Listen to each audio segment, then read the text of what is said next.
के मां हिकिड़ी ॻाल्हि ॿुधाईंदो हलां, दुनिया जी तारीख़ शायद आहे, तारीख़ इहा गवाही ॾेई सघे थी त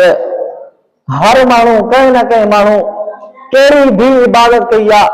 अल्लाह खां अलावा उहा इबादत ॿिए कंहिंजी ज़रूर कई आहे। मिसाल जे तौर सजदो माण्हुनि बुतनि खे बि कयो आहे, रुकू माण्हुनि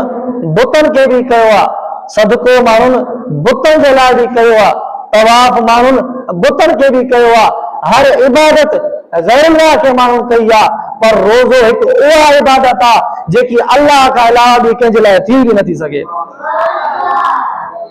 उहा वाहिद इबादत आहे जेका अल्लाह ताला खां अलावा बि कंहिंजे लाइ बि नथी थी सघे। इन जे लाइ इन में को ॾिठा न आहे, रोज़े में को शुबो न आहे त मां रोज़ेदार आहियां, मां हिकु के ॿुधंदो वतो हुजां, पर रोज़ो अंदर जी ॻाल्हि आहे, कंहिंखे बि ख़बर नथी पए फलाणो शख़्स रोज़ेदार आहे। इन जे लाइ रोज़े जी वॾी बरकत आहे। ऐं इन खां अलावा रोज़े रखण जे टाइम इंसान मानी खाइण खां बेपरवाह थी वञे थो, पानी पीअण खां बेपरवाह थी वञे थो, त इहा अल्लाह जी सिफ़त आहे। अल्लाह ताला पानी नाहे पींदो, अल्लाह ताला मानी